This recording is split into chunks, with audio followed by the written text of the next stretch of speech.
Amados ouvintes, sintonizados conosco, através da nossa rádio Imaculada FM de Formosa, internautas que nos seguem de diversos lugares, amados sacerdotes, nossos seminaristas, um cumprimento especial ao José Danilo, já com seus estudos concluídos em estágio pastoral aqui nesta pequena e amada paróquia Nossa Senhora Aparecida do distrito de Bezerra. Um cumprimento especial aos seus amados pais, seu José e a Dona Maria e os demais familiares. O Evangelho de São Marcos, que estamos lendo durante esse tempo, nos apresenta os grandes milagres de nosso Senhor. E nesse 12º domingo do tempo comum, o evangelista nos conta um milagre extraordinário de Jesus. Cristo interfere no vento e no mar. O vento que causava ondas encapeladas que colocavam em risco a vida dos apóstolos e de nosso Senhor, que atravessava o lago de Tiberíades, que a gente não sabe se é lago, se é mar. O certo é que aquele lago tem cerca de 11, 12 quilômetros de largura, não é pequeno. É um lugar no meio das montanhas da Terra Santa, aquele deserto, em que de uma hora para outra aparece uma ventania e o mar se agita e os pescadores passam grandes apuros. Eles haviam terminado a missão naquela tarde e começaram a atravessar o lago. Jesus dormia no barco, tinha um travesseiro. E de repente as ondas começaram a se levantar, a ventania, aquela embarcação tão frágil. Naquele tempo não tinha salvas-vidas e era comum as pessoas morrerem. Os apóstolos gritam por Jesus. E eles ficam assustados porque Jesus dorme no meio da tempestade. O Senhor para o vento, pede silêncio ao mar e calmaria e tudo passa. E os apóstolos, assustados, perguntam: mas quem é este que para o vento e acalma o mar? E Jesus os censuram na sua pequena fé. Cristo questiona a pequena fé e os exorta a que tenha realmente uma fé que nós poderíamos chamar de confiança. O crente, a pessoa que crê, precisa confiar. Deus vem em nosso auxílio. Deus cuida de nós. Deus zela daqueles que têm fé. Veja a primeira leitura. Esta grande parábola sapiencial sobre Jó. Os filhos de Jó foram todos mortos numa tempestade. E ele não perdeu a fé. Questionou Deus, mas não perdeu a fé. superou aquela grande dor que veio sobre ele. O salmo que nós lemos, Salmo 106, na missa de hoje, é um salmo também que conta a experiência do povo de Israel no mar, buscando os comércios, as especiarias, e o salmista conta dos pavores do mar, as tempestades e as intervenções de Javé, de Deus, na vida daqueles que enfrentam grandes perigos. O mar é muito bonito, mas o mar também é pavoroso, engole as vidas, destrói as embarcações, faz sofrer as pessoas, quantas e quantas milhares de pessoas que foram tragadas pelo mar, pelas ondas revoltas, pelas ventanias, pelas tempestades terríveis que ocorrem em alto mar. Meus irmãos, nós estamos nesse grande mar da vida. Todos nós caminhamos presurosos em meio de grandes tempestades. Vivemos esses tempos difíceis em que a tempestade do pecado, as tentações do demônio, são como que ondas revoltas que querem nos sucumbir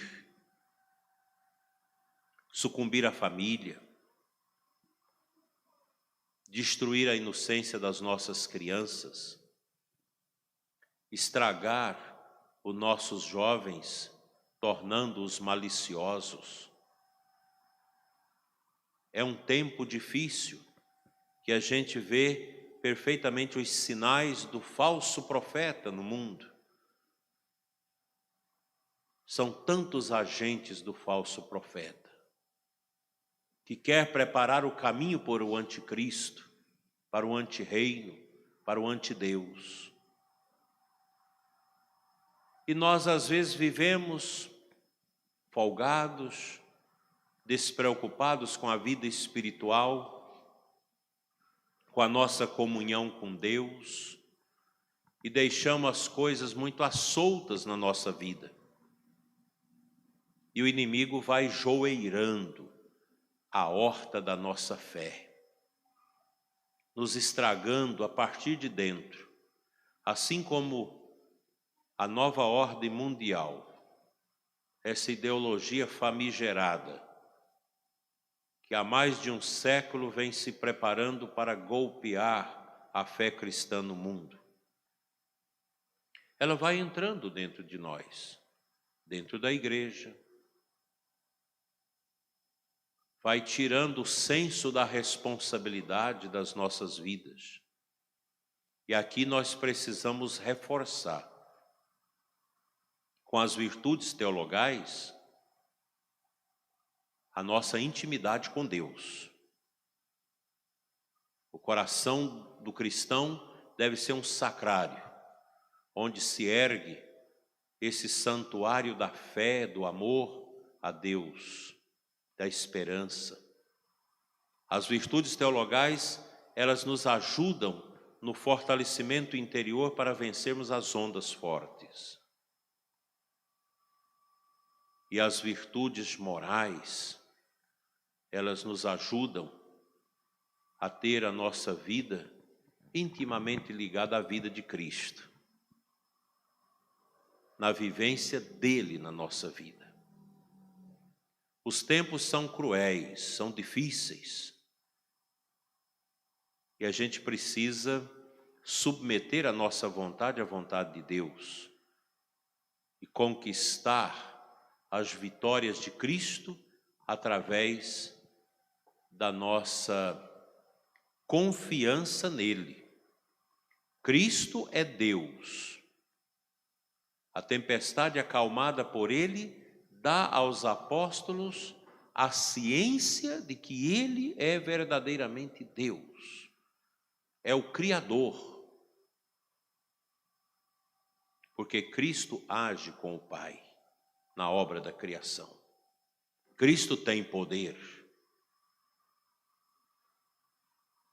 Nos recordamos de Santo Atanásio, no início da igreja, no Oriente, combatendo aquela terrível e famigerada heresia do arianismo, que tinham Jesus como uma criatura evoluída,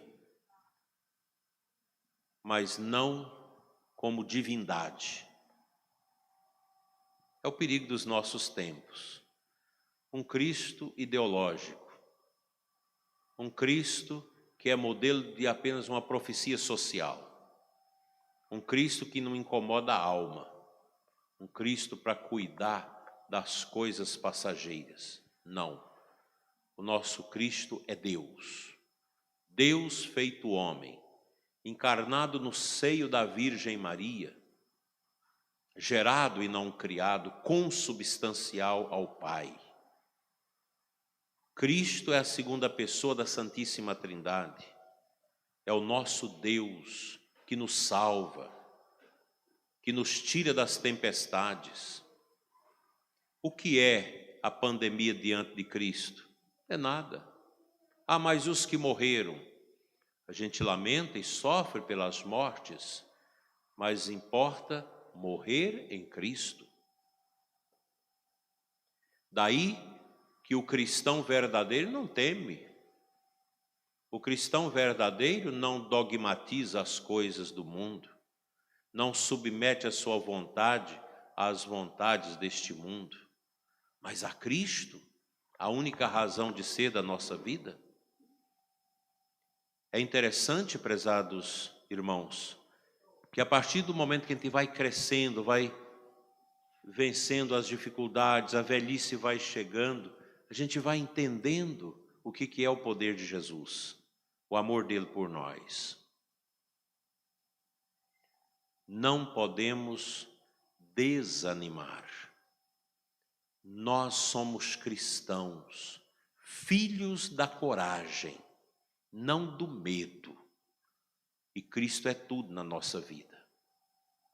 E nosso Senhor necessita de nós, necessita de homens, de mulheres, para testemunhar o amor dele no mundo e na igreja, para que muitos creiam.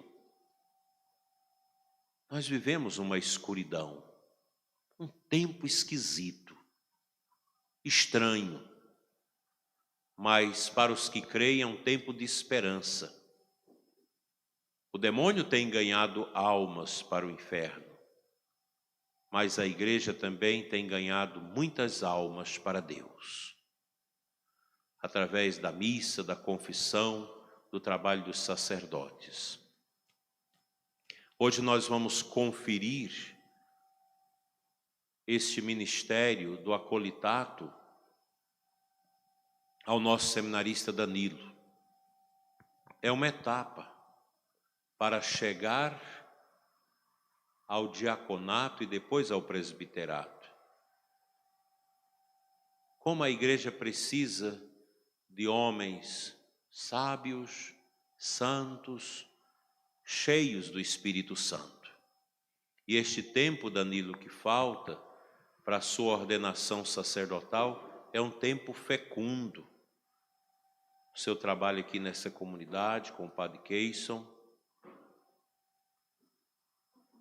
esse tempo que Deus está te ensinando a amar o povo, a ter fome de almas para Deus.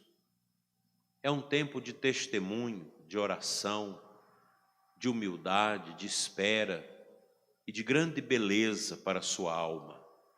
É um tempo de deixar Deus esmerilar a sua alma, dar brilho a essa alma, porque o sacerdote precisa ser um luzeiro de Cristo no mundo. A igreja precisa de padres santos, não de padres que querem buscar fama e pregar a si mesmo. O padre deve ser como um João Batista, que desaparece às vezes atrás dos seus paramentos, para que o esplendor do ressuscitado possa cintilar nos olhos da nossa Assembleia, que é a igreja. O sacerdote é chamado a ser o homem da humildade, da pobreza, da entrega total a Deus, o homem da cruz.